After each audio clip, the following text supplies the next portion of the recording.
2024 अब ऑफिशियली खत्म हो चुका है और हालांकि इस साल का अंत टीम इंडिया के फेवर में नहीं रहा, मगर ये साल इंडिया की हिस्ट्री में हमेशा याद रखा जाएगा क्योंकि दूसरी बार इंडिया ने T20 वर्ल्ड कप 2024 में जीता। T20 वर्ल्ड कप का पहला एडिशन 2007 में इंडिया ने जीता था और उसके बाद 17 साल लग गए इंडिया को अगला वर्ल्ड कप जीतने में।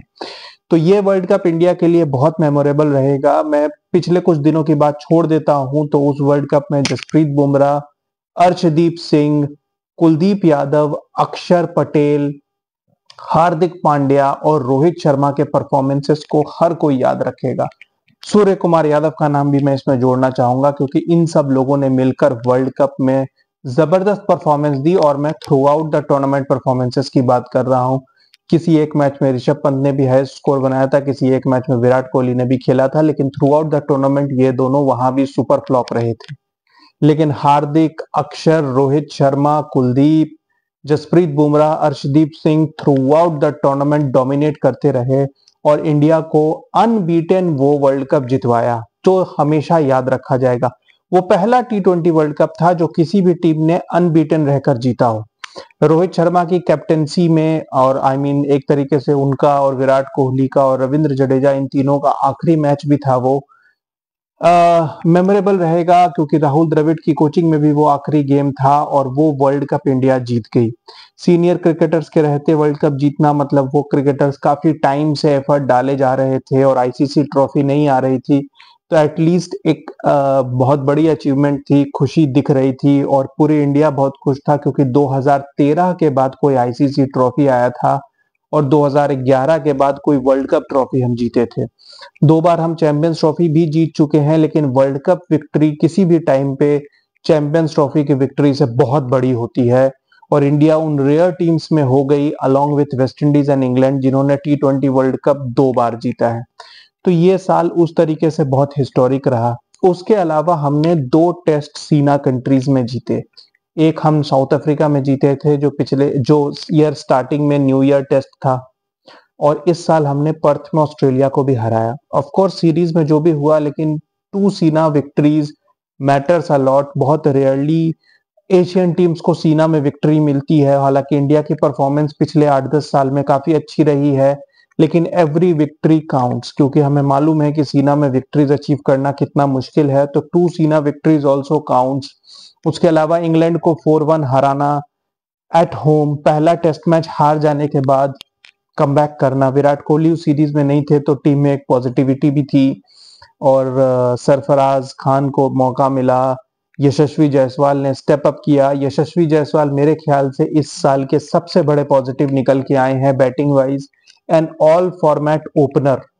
एक तो ओपनर्स वैसे भी रेयर होते हैं और एक ऐसा प्लेयर जो ऑल फॉर्मेट ओपनर है। मेरे ख्याल से अब ओडीआई टीम में भी यशस्वी जायसवाल दूर नहीं है और वो बहुत जल्दी ओडीआई टीम में सेलेक्ट होने वाले हैं। रोहित शर्मा का करियर वैसे ही खत्म पे है और टीम इंडिया को एक डायनामिक ओपनर चाहिए और मेरे ख्याल से यशस्वी जायसवाल से अच्छा ओपनर इंडिया को ओडीआई क्रिकेट में नहीं मिल सकता। तो अब इट्स हाई टाइम कि यशस्वी जायसवाल को डेब्यू कराया जाए। जसप्रीत बुमराह का ये साल मेंशन करना जरूरी है। One of the greatest ever, ना सिर्फ इंडियन फास्ट बॉलिंग के हिसाब से बट वर्ल्ड में one of the greatest ever years bye a fast bowler रहा। ओवरऑल उन्होंने 86 विकेट्स लिए और साल में उनका एवरेज सिर्फ 16 का रहा। आप इमेजिन कर सकते हो कि किस तरीके की बॉलिंग की है उन्होंने इस साल। 71 विकेट्स 13 टेस्ट मैचेस में और 8 T20 में 15 विकेट्स, आउटस्टैंडिंग। लेकिन यहां पर यह भी बात करनी जरूरी है कि इस साल विराट कोहली और रोहित शर्मा ने बहुत ही घटिया परफॉर्मेंस दी है।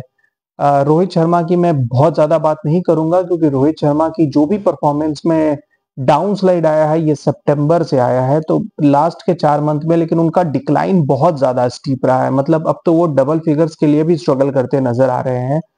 तो अब मुझे ये नहीं पता कि ये सिर्फ उनके रेड बॉल में है या ये फॉर्म उनके व्हाइट बॉल में भी नजर आएगा, लेकिन ये तो तय है कि अब उनको रेड बॉल और नहीं खेलना चाहिए।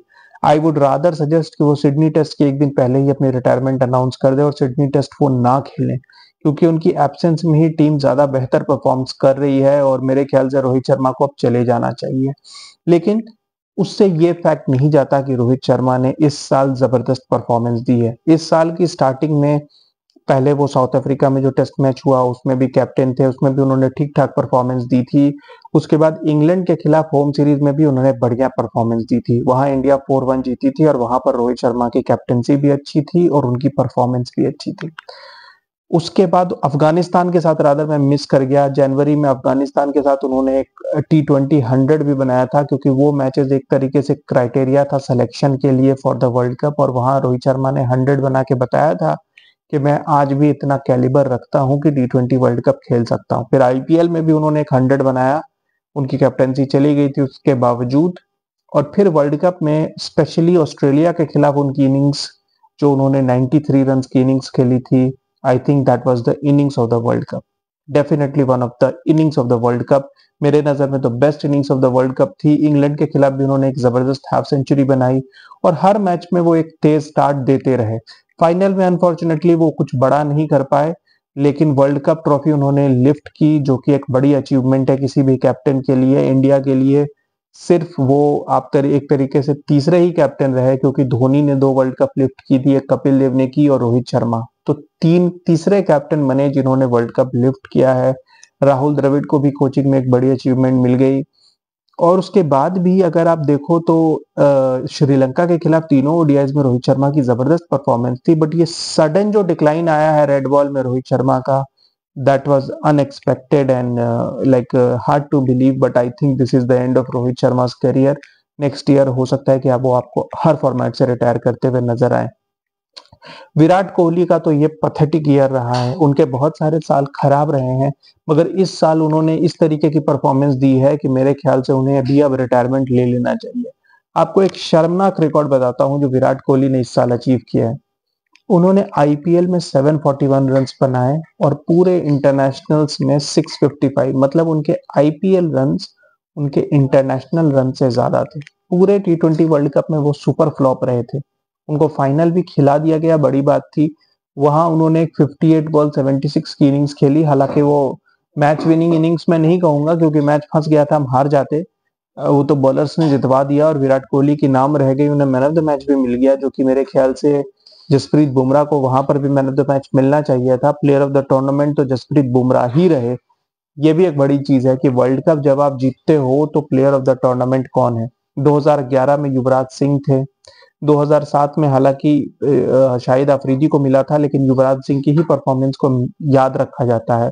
और 2024 वर्ल्ड कप की जब भी बात होगी तो जसप्रीत बुमराह का नाम सबसे ऊपर रखा जाएगा। जैसे 2011 में और भी परफॉर्मर्स थे, लेकिन युवराज की स्टैंड आउट परफॉर्मेंस थी, उसी तरीके से 2007 में भी आप युवराज सिंह की ही बात करते हो। फाइनल में गंभीर टॉप स्कोरर थे, लेकिन युवराज सिंह ने सेमीफाइनल में भी 30 बॉलों पे 70, इंग्लैंड के खिलाफ 6 छक्के, तो जो through out the tournament perform करता है आप उसकी बात करते हो। तो उस तरीके से 2024 में जसप्रीत बुमराह थे जिन्होंने हर बार हर जगह से इंडिया को मैच जितवाया, तो जसप्रीत बुमराह की तो कोई कंपैरिजन ही नहीं है। वहां तक सब कुछ ठीक था, लेकिन ईयर एंड काफी डिसअपॉइंटिंग रहा। लेकिन मैं आपको एक तरीके से एक बात बताता हूँ, 2011 में भी जब हम वर्ल्ड कप जीते थे और उसके ठीक बाद आईपीएल टूर्नामेंट हुआ था, उसके बाद हम इंग्लैंड गए थे और वहां 4-0 व्हाइट वॉश हुए थे। उस टीम में Sachin, Dravid, Laxman, of course captain Dhoni, Sehwag, Gambhir, ये सब थे और हम 4-0 हारे थे। जहीर खान थे, हरभजन सिंह थे, सारे सबके होते हुए हम 4-0 हारे। उसी ईयर एंड हम ऑस्ट्रेलिया गए, वहां भी हम 4-0 हारे। फिर एक ट्रांसफॉर्मेशन हुआ, टीम के सीनियर प्लेयर्स बाहर गए, यंग प्लेयर्स टीम में आए, फिर धीरे धीरे टीम बनी और 2013 की हम चैंपियंस ट्रॉफी भी जीत गए। तो ये भी कुछ सिमिलर सिचुएशन है, यहाँ पर भी वही वर्ल्ड कप जीतने के बाद हम टेस्ट क्रिकेट में धीरे धीरे नीचे जाते जा रहे हैं, क्योंकि जैसे 2011 के बाद सचिन, सहवाग, द्रविड़, लक्ष्मण, इन सबको जाने का टाइम आ गया था। मेरे ख्याल से अब कोहली, रोहित शर्मा, अश्विन तो खैर चले ही गए, इनके भी अब जाने का टाइम आ गया है और ये जितनी जल्दी जाएंगे उतना अच्छा होगा, क्योंकि ये जितने दिन रहेंगे, अब देखिए अभी आप देख ही लो कोहली की जो बदनामी हो रही है ऑस्ट्रेलिया में, उन्हें गंदी गंदी गालियां बक रहे हैं, उन्हें बू किया जा रहा है, क्लाउन कोहली बन चुके हैं वो ऑलरेडी। जबकि सीरीज में आने से पहले उनकी रेस्पेक्ट थी, मगर अपनी हरकतें और अपनी परफॉर्मेंस की वजह से वो पूरी इंडिया के लिए मजाक बन गए हैं। तो मेरे ख्याल से बेहतर है कि वो चले जाएं। Same goes with Rohit Sharma. 4-5 महीने पहले तक उनका जितना नाम था, लोग उनका नाम लेकर वाह-वाह करते थे, अब उनको भी गालियाँ पड़ रही है। तो इट्स हाई टाइम कि दीज़ पीपल शुड अंडरस्टैंड कि अब वो टीम पे बोझ बन गए हैं और चले जाएँ। But anyways I would still say कि जिस साल आप एक वर्ल्ड कप जीतते हो, उस साल अगर 2-4 बायलैटरल्स हार भी जाओ तो कोई बात नहीं, वर्ल्ड कप जीतना बड़ी चीज़ है। एंड आई होप कि अब जो टी20 टीम में नई एनर्जी आई है और टी20 टीम हमारी अब बहुत स्ट्रांग हो गई है। सीनियर प्लेयर्स के जाने के बाद, विराट कोहली के जाने के बाद 300 बन रहे हैं भाई। तो अब आई होप कि ऐसी टीम मेंटेन रहे और अब जो यंग टीम है उसमें बहुत जबरदस्त टैलेंट है और मुझे लगता है कि ये टीम आने वाले 3-4 सालों में हमें 1-2 आईसीसी ट्रॉफी और जितवाएगी। Keep watching guys, thank you.